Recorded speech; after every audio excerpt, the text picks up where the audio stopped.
Hi, good morning, everyone. Welcome, welcome. So, my name is Lulama Moyo, but you can call me Lulu. I am the Community Engaged Learning Assistant Program Director at the Center for Social Concerns. It's amazing to see all of you here in this space. I want to just start before hopping in to say if your name is appearing as Dave Lassen, please change it. As usual, Zoom is choosing to do its own thing today. And so please choose your own name and correct that for us. Um, it's just the name of the game sometimes with Zoom. So before we hop in directly, I would love to do some housekeeping today. So as you heard, today's session will be recorded. If you'd like to stay more incognito, please feel free to keep your camera off. We also ask that folks stay muted while others are speaking, but feel free to use the raise hand feature to speak or to hop in when appropriate. Feel free to also use the chat, which we will monitor throughout.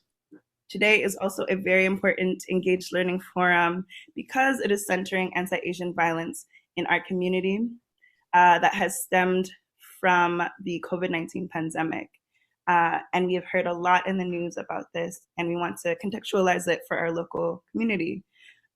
We would like to focus on the role that higher ed institutions play in helping dismantle anti-Asian racism, as well as look at the role of faith organizations and other community partnerships.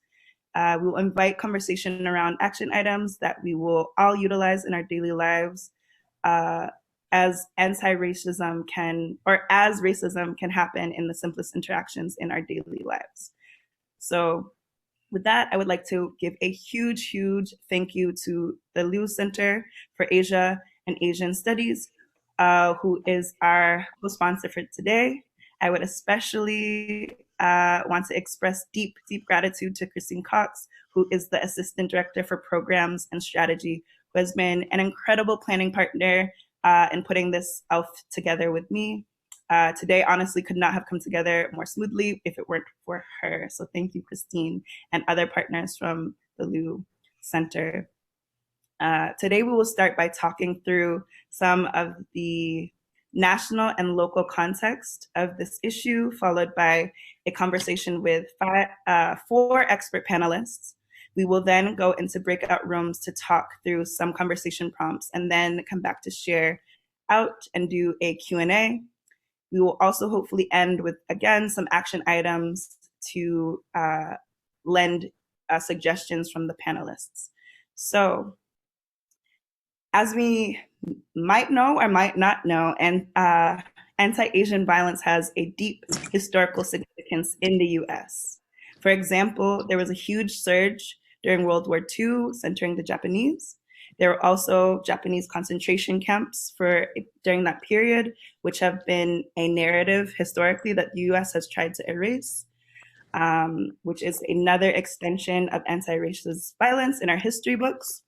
Another surge, which happened during the Vietnam War, was around the influx also of Vietnamese immigrating to the US, and many more examples and moments are woven into the legacy of anti-racist sentiment and seeing Asian communities as permanent foreigners.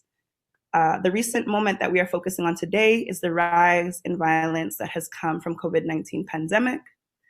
Former President Trump started diverting attention away from himself and his negligence around taking action with the rising cases by blaming Wuhan and the Chinese as a whole, saying racist things like China flu, and continuously using China as a scapegoat for the rising impact of COVID at critical moments when people were the most scared, vulnerable, and concerned for safety and their futures. The hate speech has developed into an added layer of racist homogenizing of all Asians, where folks from various Asian countries are being attacked on a daily basis on appearances. We have seen 3,800 reported hate crimes against Asians in the US during 2020. The numbers continue to rise as well. And those are only reported cases. So we can only imagine that the number is much larger when there are cases that go unreported. women have faced the greatest amounts of violence. And for example, March of this year, there was a shooting in Atlanta, Georgia, where 6 out of 8 murdered were women. There are also examples of violence and discrimination and aggression in our own community here in the Greater South Bend area. For example, Cambodia Thai was broken into. I spoke with them, and they do not feel as though it is race-based, but it still does raise the questions around if Asian business owners, families, and community members feel safe and protected in South Bend. There was also an incident in Bloomington where an IU Bloomington student was driving for Uber and was verbally abused with racist hate speech and then physically attacked by 5 passengers. Sean Van Nguyen, a 55-year-old Vietnamese American resident of Fort Wayne, was brutally murdered and dismembered by a group of white men on April 25th of this year. In our home environment of Notre Dame, a Notre Dame psychology PhD student was recently terminated after using anti-Asian comments. There has also been extreme racism on campus, including racist comments and suspicion of disease and blaming Chinese people for coronavirus, as well as Christine Cox has captured anecdotes from many Asian women in South Bend during the pandemic of people saying, go back to your own country to them, Chinese virus to them, as well as people physically stepping away from them. We also have seen the shootings and deaths of 4 Sikh members in the Indianapolis community. So violence and trauma aren't far away, but they are in fact homegrown. And to help us lead into further conversation about local concern and areas of her work is Christine Yoon, who is the LinkedIn design manager, a former Notre Dame alum, and a former South Bend resident. So Christine, we welcome you. Great. Thank you so much, Lulu, for that wonderful introduction. I have a set of slides here that I want to share, so hopefully people can see it. But yeah, this topic is definitely very near and dear to my heart. So for my 7 minutes, basically, I wanted to share with you all more about my background, but then also talking about how you can turn some of this into action within your own organizations. For me specifically, about how I brought a diversity, inclusion, belonging is what we call DIBS at LinkedIn strategy to my team, and try to incorporate more inclusive practices in the type of work that we do. So I want to start off first with just kind of explaining a little bit more about my personal journey. So I am originally from South Bend, Indiana. My parents were immigrants from China. They came over, settled in Indiana, and had a restaurant there. So the restaurant's no longer around, but they owned a couple of different restaurants. And my sister and I, just grew up in and around South Bend. We went to Adams High School, lived on Riverside Drive, which is, 10 minutes away from campus.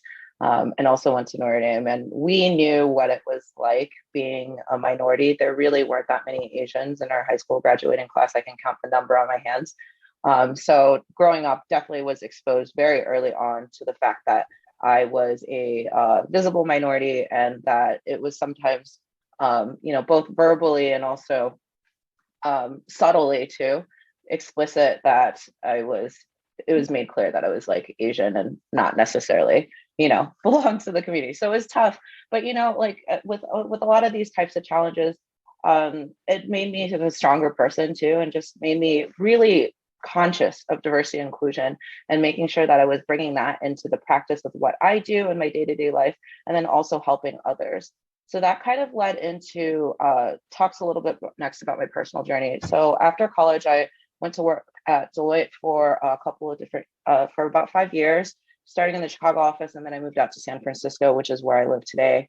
But I was very passionate about diversity and recruiting there too. So I spent a lot of time helping do recruiting for Deloitte specifically, but with the focus of diversity and inclusion, and trying to recruit more diverse individuals into Deloitte. I then went to graduate school at California College of the Arts in San Francisco. And through that program, did a lot of social impact kind of work, working with different nonprofits, small businesses, and thinking about things from that perspective, which leads me to where I am today. So I'm at LinkedIn. I've been at the company for about 4.5 years now. I'm a manager in the design department. And, for the last year, given all these topics that we've been talking about, I've been helping create a diversity and inclusion strategy for my team specifically. So wanted to start off with, how do I do something? A lot of this started with just more of me as a manager kind of hearing that a lot of folks were really interested in this topic, but a lot of people were also felt very hopeless in the sense that they weren't sure how to incorporate this into their work. How do we do something from an impact level that we can influence and help others? So more or less at a high level, this is kind of the strategy in terms of the way that I talk about it. Brought together a couple of key stakeholders to talk about these diversity and inclusion topics and strategize essentially around what we could do to create a program that could be used throughout our team so that we incorporate these diversity and inclusion practices.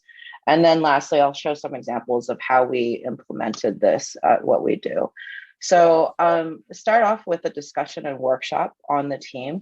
So what was really important was to bring together a group of cross-functional stakeholders. So people from varying departments in our team to understand how we can better enable folks to take action on diversity and inclusion through the work that we do. So the first thing that I did was lead a brainstorming workshop. So coming from design, we have a lot of design thinking types of practices. So it's really important to bring people together to brainstorm and have an open discussion around what they would want to see in terms of best actions taken around diversity and inclusion. So we started off with some sort of activity to kind of gauge how people would be feeling. And then we started thinking about what are some opportunity areas around diversity and inclusion that we can take action on. And then ultimately started thinking about themes of what these particular issues were coming up and how we can think about that. And then started brainstorming particular ideas that we can take into place from there. From there, after the workshop, then we synthesized the outcomes. So wrote a one-pager strategy document that we would show later to the executives in our team of what perspectives were from across the board. And then led that into the strategy part. So after we had that conversation, we formed a task force. What's also important when it comes to diversity and inclusion initiatives, you want to make sure that you have stakeholders from different parts of the organization represented here. I also think it's important to be inclusive as well as you're thinking about who these particular partnerships might be, because they will be your allies ultimately in these types of discussions. Also, what we also implemented was communication channels. So for the team, there was diversity inclusion Slack. We also had our leadership support us on different diversity inclusions by sending announcements via email, and making sure that we would bring up these topics through our weekly leads meetings. Also, to kind of gauge how the team was doing, we would take different surveys just to gauge in terms of what are some particular topics that people were really passionate about learning more about. Was there any feedback in terms of how the leadership team is doing in some of these areas and whatnot? And then broader, we ultimately took all of these best practices and wrote a more detailed strategy around how we can help the team around people, process, and product. Those are three different areas. The people is who we are, the day-to-day. Process is how we work. So is there things that we can remove in our language or the way that we do certain practices as managers that could make people feel less included? So what can we change around that? And then the last area is the product. So as a product team at LinkedIn, we implement things that people can use across the platform. So how can we be inclusive in our practices so that when we're designing things for users, we have that set of intentionality in mind around what we're creating. So with that, with the strategy, ultimately we ended up in 3 different types of pillars around the principles. So the things that we realized that was going to help the team kind of carry through these best practices is first to kind of learn about the topic. Not everyone has that same level of awareness around what a diversity and inclusion topic may be, given their different backgrounds and experiences. And then the second thing is experience it. So hear from the perspective of somebody that might not actually be you, and kind of understand and internalize like what they're trying to convey. And then the last step for us was to take this into action into either the product or the process that we do. So here are just some high level examples of different types of like things that we implemented. So for example, we had a topic around mass incarceration and prison reform. So the learning step, we all watched the movie 13th and had a discussion around it in a small group of folks. And then we brought in the Last Mile, which is a nonprofit organization that works with formerly incarcerated individuals and trying to reintegrate them into the Bay Area, particularly with software engineering jobs or technology jobs. So we had a panel to talk to folks like that who were trying to go through that pathway right now. And then the last part was doing. So we kind of went back and gave back to the Last Mile by having a Rock Your LinkedIn profile session to volunteer. And we implemented this practice several times. We've probably done these events about 7 times now, but here's another example where we started off with like learning by doing research from Black and Latino service providers. So these are like consultants or tax people who might be providing services on LinkedIn, and then followed it up with Black startup owners and understanding. And then we later on had a hackathon within our team. So introduced a diversity and inclusion category around the timing of everything so that people can think about these as they're building into the product. So with that, I'm just going to wrap up here, but essentially just kind of key takeaways. What was really important is to find a group of cross-functional allies so that you can start some sort of program. You can't do this by yourself. It needs to come bottoms up and top down, which leads to the second point. It's important to get leadership buy-in early and often with the strategy to make sure that they're also helping kind of implement these best practices as well. And then it's important to focus on topics where the team can feel empowered to take action on, and then have some sort of regular cadence for people to experience and learn and kind of get exposure to a lot of these different topics. So with that, that is my mini talk. Thank you so much. So I'll hand it back to you, Lulu.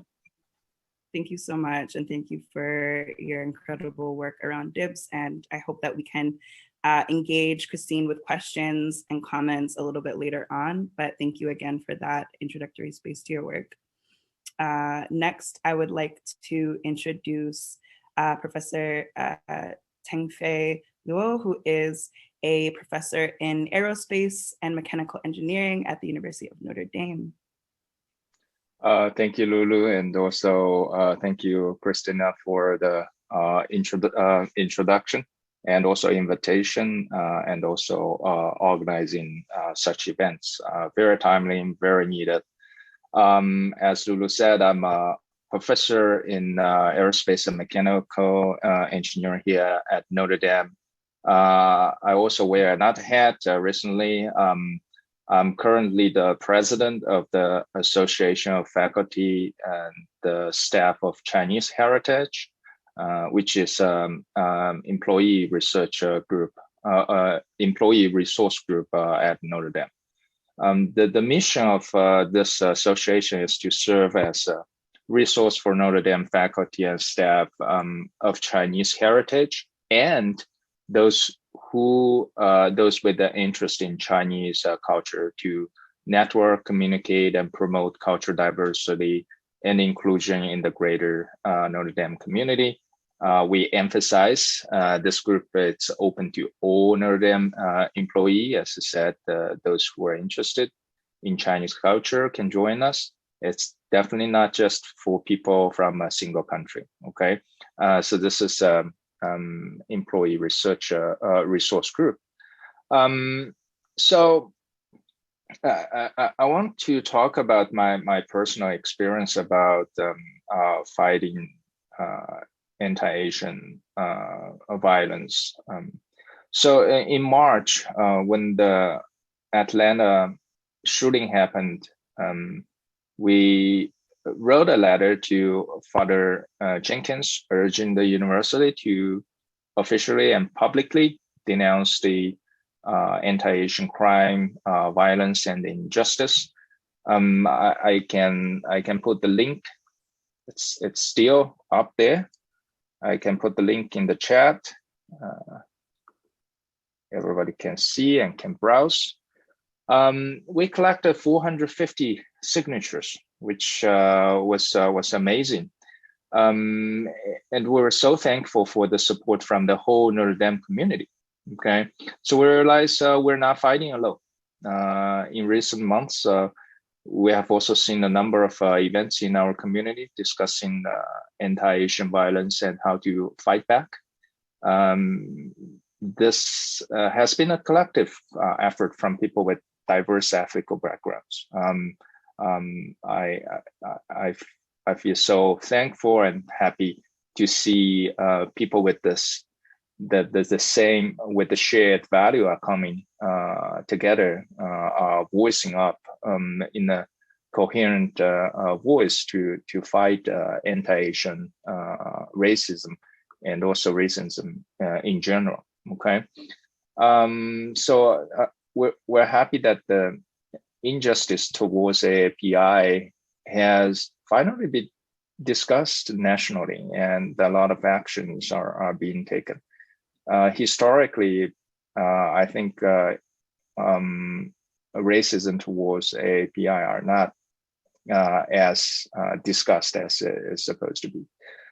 Although there is a lot that needs to be done to eventually dismantle the racism from a national level, of course, at our community. As Lulu have mentioned, there are many incidences in our local community. Okay, so I just want to tell you one personal experience about what I have personally experienced in terms of anti-Asian racism. So if you have met me in person, I'm 5'10", in height, 190 pounds.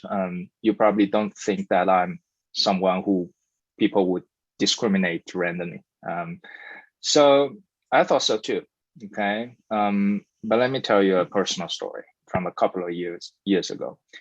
I was practicing serves. I like playing tennis in an elementary school near my home in Granger. Okay, there was 3 kids, like 10 years old at most. They're walking towards the tennis court, and I could clearly hear them saying, "Hey, there is an Asian man." And then they started to shout, "Asian man, where are you from?" I tried to ignore them. Then they started to throw stones at me. Fortunately, there was a lady walking by asking them to stop and told me just to ignore them. But how can I ignore them? These are 10 years old kids. Where did they get this racism attitude towards Asian? So I think fighting back is one thing. Education from early stage, it's probably as important. Okay, so that's so I think people need to, there has to be education programs to educate the community. How did these anti-Asian incidents happen? The historic aspect, and why this is so wrong. Okay, they probably didn't even realize saying that it's not appropriate, and how to prevent the same thing from happening again. I think education has to be from different level, from kids to adults, right? So all across the board. So that's from my personal experience. Looking back, I think it was still somewhat shocking. Lulu, how many minutes do I have left? I think you're running quite low, but please feel free to just wrap up. Okay. Maybe two minutes. Okay, 2 minutes. I'll try to talk about something happening in the nation that's related to Asian scientists, especially Chinese scientists, which is the China Initiative. It happened, it started in 2018 in response to China using the variety of methods to obtain information and technology for economic and military. Are you seeing my screen? Okay. Yes, we can. And just to say, You have maybe 3 minutes, actually. 3 to 4 minutes is okay. All right. Okay, that's more comfortable. So the China initiative began in 2018, and it's in response for China using a variety of methods to obtain information and technology for economic and military purposes. All right. So after 2 years, there were 9 cases against university professors. And turns out none of them was about IP theft. None of them was about spying. All 9 cases alleged failure to disclose some information that they did not disclose in federal grant application. Okay, and among the 9 cases, 7 are ethical Chinese, right? So the crime charged, if you look at this, there's no spying or IP theft for these 9 university professors. Okay, 5 on false statement, 1 on false claim, 5 on false wire fraud, 3 on grant fraud, 2 on false tax return. I'm not saying these are good, all right? They are definitely not good, but it is not the intention of the China initiative. And there is an ongoing case. Professor Hu Amin from University of Tennessee. I'm not sure if you have followed the news. This is the first case on the China initiative that actually went to jury. And it turns out the FBI agent lied about whether Professor Hu was a spy. And he used the spy accusation and talked to the university, which get Hu fired and also other charges. But eventually, the charges were not on him spying. Okay, and there was a juror. They said it was the most ridiculous case, she said, about the FBI. She added, if this is who is protecting American, we've got a problem. Okay, I have no problem of the FBI finding out the bad guys, but they cannot use race or just because the professor is from China or have a Chinese heritage, and they get special treatment. So there are more articles about this China initiative facing backlash. And also, Attorney General Merrick Garland told reporter this week that DOJ will counter Chinese espionage while respecting the right of Chinese people in the United States. Okay. And also there are other articles urging the Department of Justice to distinguish between racial profiling and espionage. Okay. The 9 cases, none of them end up being charged with espionage, right? So if you put anybody on the microscope, you can always find something, right? And then they charge other offenses.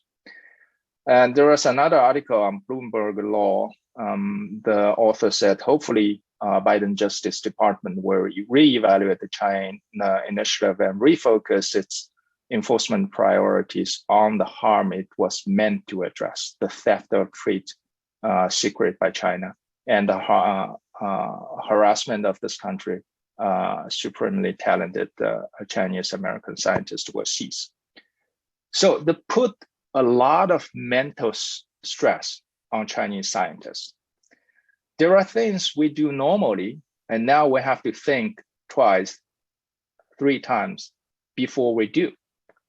For example, publish a paper with the Chinese colleagues. Would that be a problem? It turned out to be problematic. It turned out to be evidence to charge my former advisor in MIT, Gang Chen. I'm not sure if you know that case. And because one of the evidence was he wrote the article. He wrote a scientific paper that was published with the Chinese colleague. So that impaired the academic freedom, and then it would adversely affect the Americans' research. I graduated 4 students this year, 4 PhD students. Okay, and then all of them didn't stay in the United States. Okay, they complained to me they don't feel safe here. Okay, and then I think this atmosphere created by the China initiative, it's really not helping. Okay, why do you put China in the title? It's just fight espionage. There's no problem of fighting espionage. There will be espionage from other countries as well, right? So that's I would like to stop here. I'm afraid I'm over time, but apologies for that. No, thank you so much, Tengfei. I appreciate your sentiments on how we can change the discourse and the scholarship that's being informed by racism, as well as we also really appreciate you sharing your own personal experiences of what it's been like to be in South Bend and to face that those moments of violence that you've received, as well as just the language that you're using around how other academics and practitioners are being targeted. So thank you for that. And again, please hold questions and comments towards the end so that you can also ask Tengfei about his work. And also thank you so much for being an advocate on our campus, because that is also a laborious and emotional task to have to do that. So thank you for being that advocate. Next, I would love to introduce Professor Sharon Yoon, who is an assistant professor in Korean Studies at the University of Notre Dame. Thank you so much, Lulu. I also want to thank the Liu Institute, which is where I'm affiliated, for co-hosting this event. And like Tengfei, I want to talk a little bit about how my personal experiences as an Asian American faculty member is kind of intertwined with my research expertise, which is on inter-Asian race relations. So my research looks at the targeting of hate and violence among Korean post-colonial minorities in Japan, but also as a sociologist who has studied race relations more broadly, and as someone who is Korean American who has also taught courses about the Korean diaspora and Korean migration to the United States. A lot of my professional identity is based precisely on this topic of understanding hate and understanding how to combat hate in social movements. In the news, we all have heard that acts of violence against Asian Americans are on the rise, right? And we've all heard over and over again how in the past year, there has been over 150% increase in all 50 states of hate incidences targeting particularly Asian Americans. And we also know that this figure, as Lulu has mentioned, is extremely conservative, given underreporting and barriers in defining an incident in hate. So today I want to talk a little bit about why it's so difficult to define an incident as a hate crime. In 2019, even though 47 states have hate crime laws in the United States, only 86.1% of law enforcement agencies reported to the FBI that not a single hate crime in their jurisdiction had occurred, right? So the vast majority have not reported any hate crimes in 2019, which is very surprising. Still, even with these narrow legal definitions, there were a total of 8,559 bias crimes that were reported by the FBI. But when we place this in comparison to reports by the National Crime Victimization Surveys, where victims self-reported incidences of hate incidents, they reported that there were more than 200,000 incidences of hate or hate violence targeting their community, right? So 8,000 compared to 200,000. So why is there this huge gap? On the one hand, even when police and prosecutors believe that there are elements of hate crime present in an incident, it is so difficult to prove because you have to prove motive and you have to prove intention, right? They have to have clear evidence that the victim was targeted because of their race, religion, or sexual orientation, or other kind of protected trait. Not only is motive very hard to prove, but also police and law enforcement aren't trained to understand how to classify an incident as hate, right? So even when we have, police officers who have the best of intentions, they might not understand how to identify and classify certain incidents. Also, because of these barriers, prosecutors are very reluctant to take on a case and try to prove hate crimes, and they'll use other kind of means in order to get the kind of end result that they want, right? And so we have these institutional barriers in various aspects of our society, of even in the best case scenarios, barring these incidences of the vast majority of cases targeting our community. So when we look at statistics, and even when we say that there's a 150% increase, right, this is a drop in the bucket in terms of what is really going on in this picture. Asian Americans are even more difficult in this to kind of identify in this category, because unlike anti-Semitic hate crimes or hate crimes against Black Americans, where there are symbols, right, of hate, like a noose or a swastika, there is no kind of Asian American targeted symbol. And so, in the scene itself, right, it's really difficult for Asian Americans as a particular category to be classified as a victim of a hate crime. So given that it's really hard, right, to classify, and given that we have high incidences of underreporting, when the anti-Asian kind of hate crimes targeting the women, Asian American women who worked in the spas in Atlanta, when we heard about this incident, right, in my community as an Asian American, I heard over and over again of how they had envisioned what would have it been like, right, if it had it been my mother, or had it been my grandmother, or had it been my wife, right? And so I think we have to understand, right, that when there is like this huge media incident, that there is a trickle-down effect that people in their everyday lives experience this trauma vicariously, because they wonder, was it a stroke of luck that it wasn't someone who was in my family or within my kind of social network?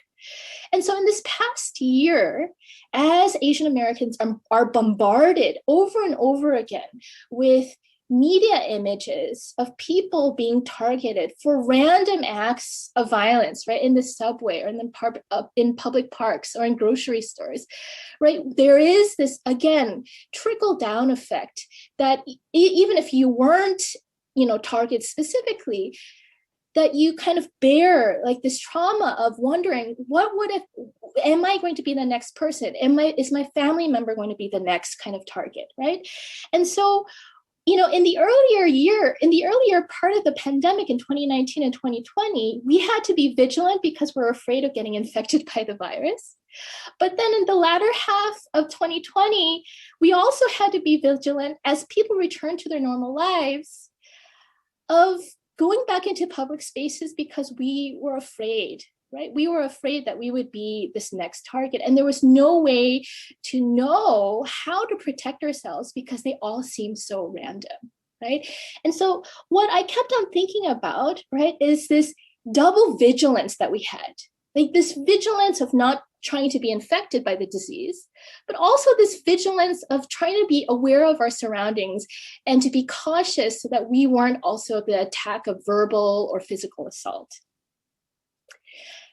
On the extra layer, right, not only do we have these media images, but in my everyday life, I heard from my friends and from my parents and from my brother, right, and from my sister-in-law, of how in their friendship circles they had people who, encountered, as Tengfei had mentioned, right, their own personal experiences of being the target. Maybe we weren't hospitalized, but of these kind of mundane acts of violence, right?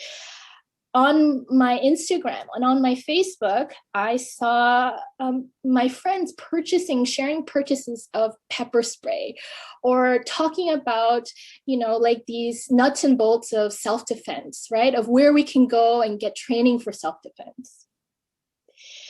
I heard stories from my friends in New York City of how they changed the ways that they were commuting, of how they were afraid to go in the subways because they had a friend who was targeted when they were in the subway, and how subways were very dangerous, right? And so even my friends who are very non-athletic, who have not ridden a bicycle in over 10 years, suddenly, gained like a city bike membership, and they were trekking across, several miles in the island of Manhattan to get to their place of work, right? Because they were afraid of taking the subway. I also saw pictures of my friends on Instagram of her, tying her hair in a bun, wearing a hood, and, wearing sunglasses on the subway because she wanted to hide that she was Asian, right? And of how, her friend, right, just 2 days ago had racist slurs hurled at her, and how she felt she was lucky because at least she wasn't physically assaulted.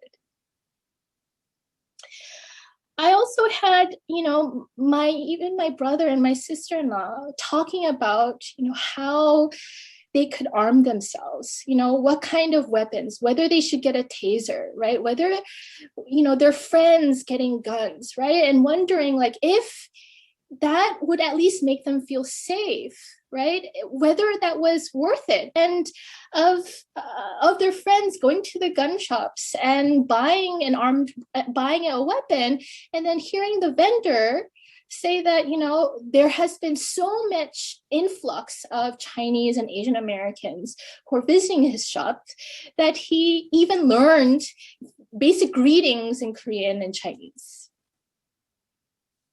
And as the mask mandates were lifted, my family members discussed whether or not we should continue to wear our masks in public spaces, because we were afraid that appearing infected or appearing unvaccinated would actually make us more vulnerable and exposed to physical and verbal attack. And so this is precisely the type of everyday trauma that Asian Americans are facing in the wake of the pandemic. Along with our white American friends, we are losing family members too. And our loved ones are also dying and becoming infected and hospitalized during the pandemic. And like everyone else, we're also navigating the strains of everyday life, of trying to figure out how to be vigilant and how to be safe and healthy. But on top of this, Asian Americans are also under constant fear and vigilance about whether our family members and our friends are safe, whether a routine trip to the park or the grocery store will lead to a random act of violence. We are afraid of our elderly parents who are living far away, who might at any moment be attacked, and they would be alone, and how can we protect them, right? And we're thinking about this on an everyday level. And on an everyday basis, this past spring, I have consulted, comforted, and listened to stories of fear and violence over and over and over again. And as this double vigilance that we have had to carry, this weight of having to be vigilant and having to be on watch, even as life has returned to normal for everyone else, this has had a cumulative effect on my emotional and physical well-being.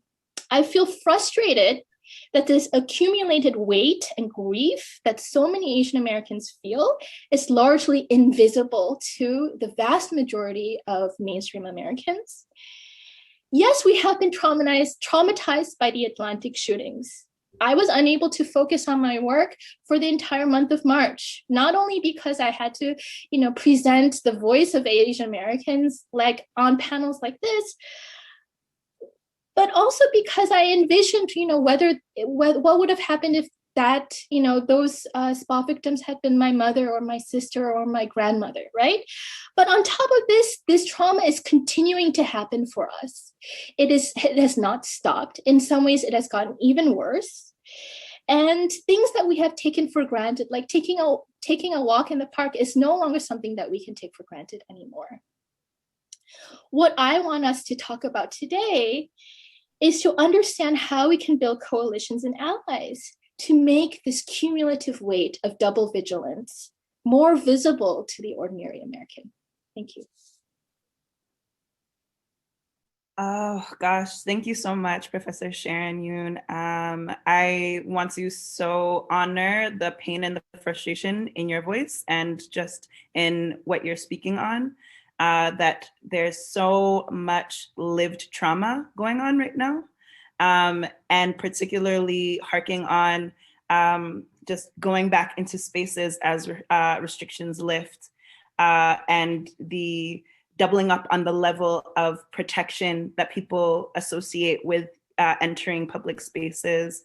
As you're saying, people are buying mace and other things when that might not have been such a priority before, as well as the hyper-racialization of the pandemic and second guessing how you act in certain spaces, whether to not keep wearing your mask or not. So again, thank you so much for harking on the lived trauma. And we really appreciate you bringing up so many important situations here. So again, we will hope to ask you questions and dive deeper. Lastly, on our panel, we'd like to welcome Maya Perry, who is a fabulous organizer with Black Lives Matter South Bend and works with South Bend Mutual Aid. She is a recent IU South Bend graduate, which we're shouting yippee for you. And she also is a middle school social studies teacher. So please welcome Maya. Hello, thank you so much for inviting me to be here. I've so enjoyed listening to everyone speak and just their testimonies. And so a little bit about me before I kind of get into a very brief kind of talk about the response Black Lives Matter has had to the rise in anti-Asian violence, a little bit of highlighting some historic examples of Black and Asian solidarity, and a couple of things that are going on in South Bend. So as Lulu said, I'm an IU South Bend grad. I've lived in South Bend most of my life.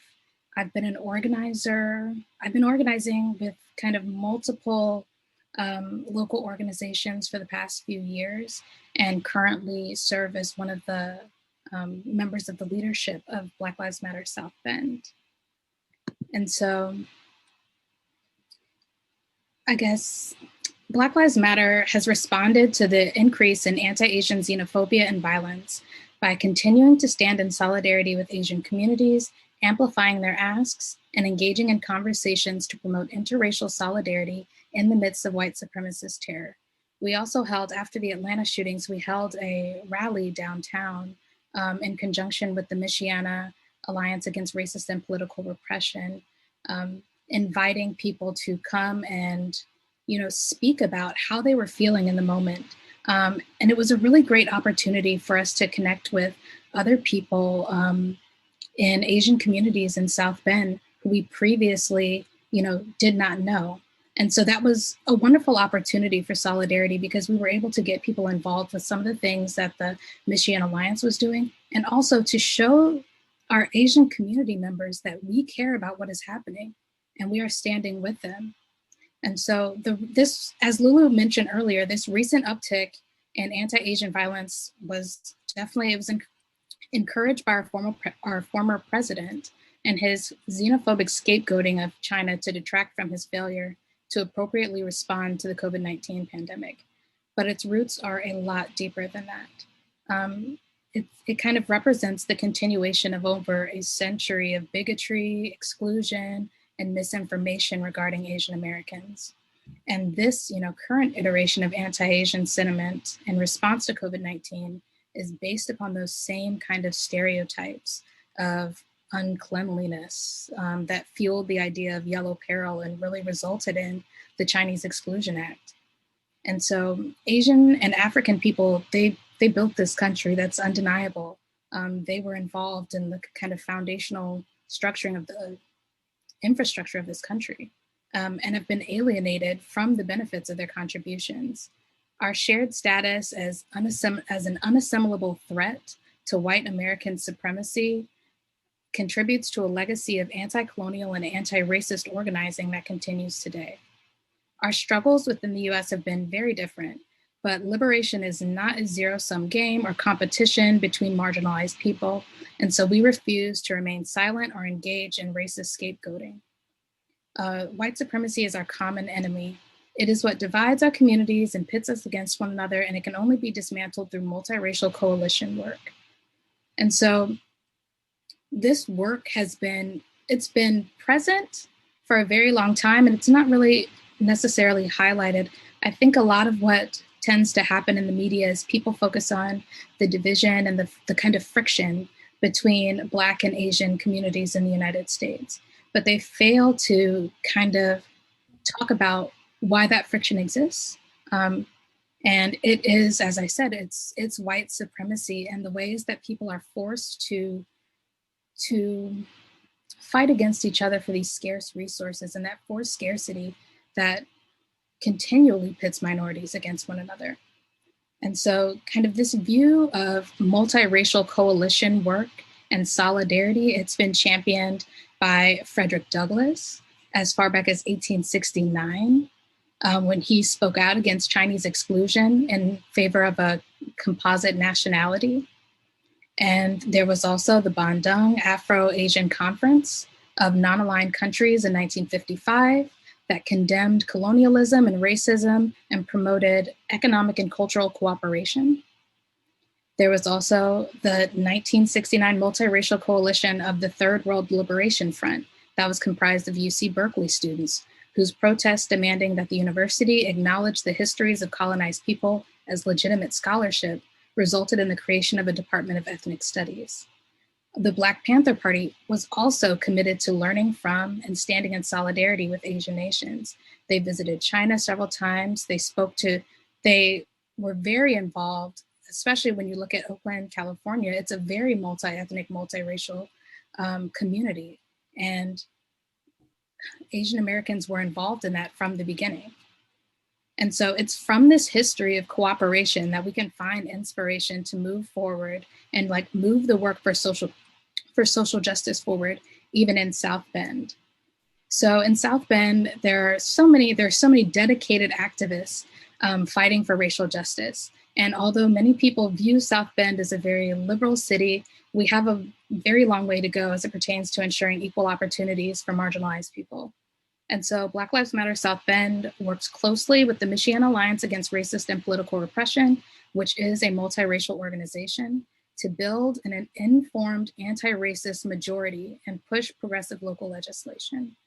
And so I think that my ask, and I'll incorporate this and I'll reiterate this later as we talk about more action items as well, is that those of you that are non-Black to join the Alliance and to contribute to the work that they're doing to make South Bend more equitable, because we can only combat racism and white supremacy through multiracial coalitions, through working together and building together, listening to one another, and figuring out the next steps forward.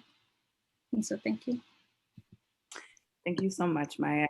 I really appreciate you reinforcing that this is nothing new, that coalition building with a multiple race dynamic with BLM, or even just Black Lives movements throughout history have, that it's been there and it's been prioritized.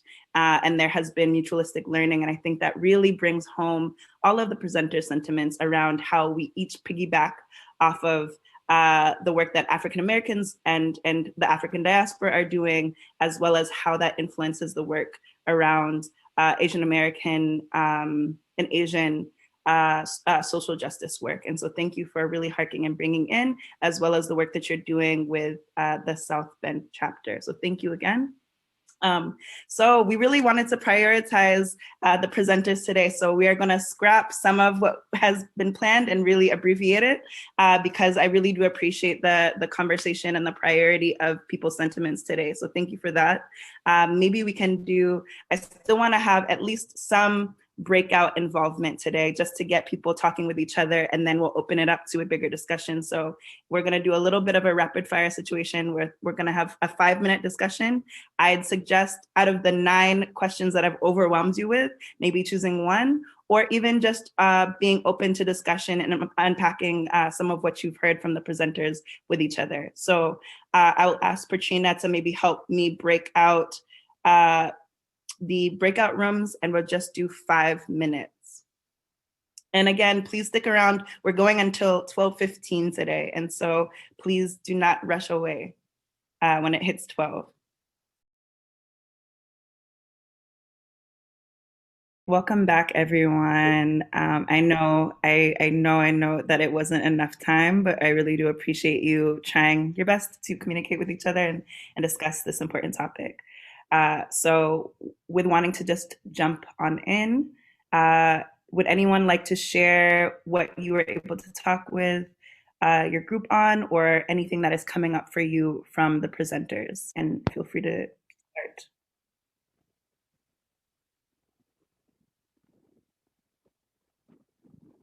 So I think I can go first. Daniel and Amanda, we were in the breakout room. We do agree that the education part is super important. We need people to learn the things they would not even imagine being done towards Asian people, like shuffling people down the subway, railway. Ordinary people wouldn't even think people would do that. So those things need to be exposed, needs to be understood. Why? What's the root for those? And then starting from there, we can have a constructive conversation, how to fight back, and then how to make things better through education. I think that was the main thing we discussed in our breakout room. Thank you so much. Hey, Lula. I don't know if you guys can hear me. I'm Rebecca, and we didn't discuss this in our breakout room, but I'm half Chinese, and some of the conversation I've been part of, not in this space, but in other spaces, is at least sort of the struggle with people in my generation who did not immigrate here. We were born here, but our parents did. Was this sense of you should just be grateful that they let you live here, and so you shouldn't complain when people don't treat you the way they should treat you. This sense of like it's this almost submissiveness about it, of like we should just be happy we're allowed in this country, and so we shouldn't be fighting for equality. And I've heard this repeatedly from people whose experiences like mine, where we're first generation or half first generation of being like our parents are not from this country, and there's just this kind of perverse sense of just be quiet, hush, don't say anything. That has made it actually really hard to be progressive and stand up to sort of some of the discrimination.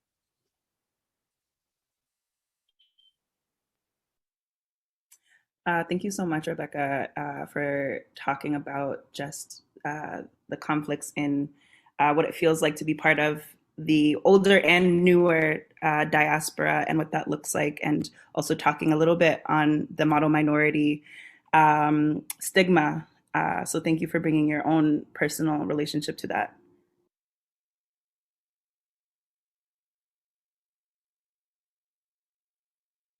Any other unpackings or thoughts, or even questions for the presenters?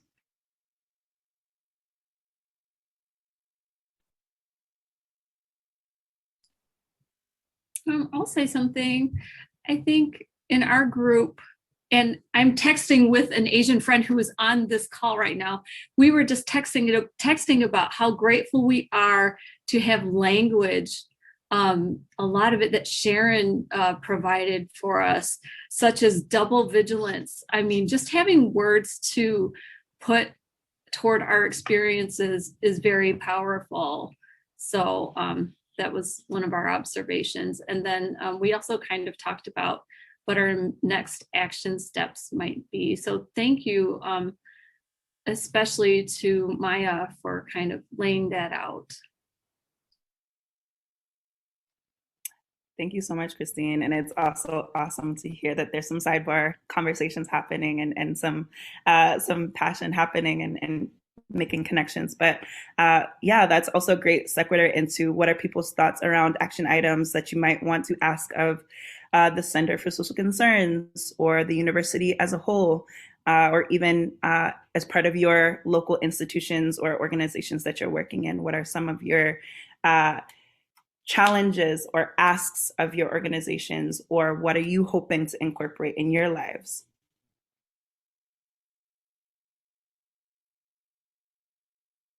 I can jump in here real quick, Lulu. I think in my breakout room, there's a really great question around my presentation and of like how, like I talked about it very much from a corporate standpoint, like an organization, but how can I take this best practice into academia, or say like if you work at a nonprofit or some sort of organization? And I think generally the takeaways that I would give to anybody through the work that I've done is that you can apply this practice in anything that you do. I think ultimately what's important is if you are very passionate around bringing diversity and inclusion practices, kind of elevating these types of issues, you can't do it alone. You need to form allies with folks who are also equally passionate or like interested in the topic. And then you also need to find the right stakeholders or people who are in a position of power who will listen to you and have them kind of, you know, buy in into the process as well. And it's important because if you can't do everything bottoms up, in a lot of like organizations, there is that top down structure. So you got to work both angles to formulate like a strategy and like a best plan of action around that. And then I think the second part, I think that was really important, is don't just do what you think is best. You have to listen to the people that you're serving to. So that could be either your like teammates or just people in the organization, or maybe it's like people that you work with in your nonprofit. Do a workshop, do some sort of like listening tour, like a research surveys, like things like that, to understand what their pain points are, because the diversity and inclusion practices that you're building aren't necessarily for yourself, it's for everyone within that organization. So I think it's just mostly being mindful of the different power structures, finding allies, and then spending valuable time listening to the people that you're trying to service to understand what is the best approach to take around diversity and inclusion in general. Thank you so much, Christine. And I really appreciate you mentioning that this is best practice work for being a part of any team. If you are really wanting to be accountable around safe and inclusive spaces, that these are practices that you should try to incorporate in any capacity. And you also don't have to have formal diversity, equity, and inclusion training to try to adopt or prompt or create spaces that are inclusive, particularly when there are so many resources available. Just doing a quick Google search or connecting with folks who are doing this organizing in your community or even in your organization. There are so many resources available to take up an accountability practice, and it is the onus of all of us. So thank you for that. So we have 5 more minutes, so maybe 2 or 3 more comments, questions. Lulu, I just have a quick question. If I wanted to share this, the recording of this session with other people, with friends and others, how can they access it? I think it's really important. Thank you so much, Dan. I will drop a link very shortly, or if someone, maybe Patrina or Dave Lassen, can a link to the page where we have collated all of the events. It is my fault that they are not all up from the summer yet. It's just been a hectic time, but soon enough, hopefully I can do that this week, update the 3 summer series that we've had so far, as well as this one. So each ELF will be loaded up onto our website under the Social Concerns Engaged Learning Forum page. So I'll quickly drop a link there, but thank you, Dan. Yes, we would love for you to use these as you want and in the capacity that you want, and share this information with folks. Any other comments or questions, please? I think I just have one last little comment. I just kind of want to reiterate the importance of coalition work, of finding people who are as passionate, as angry, as, displeased with what is going on in the world as you are, because, our personal feelings can only get us so far. It's together that we can actually make substantial change to the way that things are structured. And so I'm just, like I said, just want to reiterate that the Michiana Alliance is doing really great critical work in South Bend of building those multiracial alliances and kind of pushing work forward across different racial groups. And so I think that it's, very important that you check them out on Facebook. They also have a website. I will try to hastily drop this link after I'm done talking, just so that you can, look into them. But I do think that it's very important that we get organized. But yeah, that's all.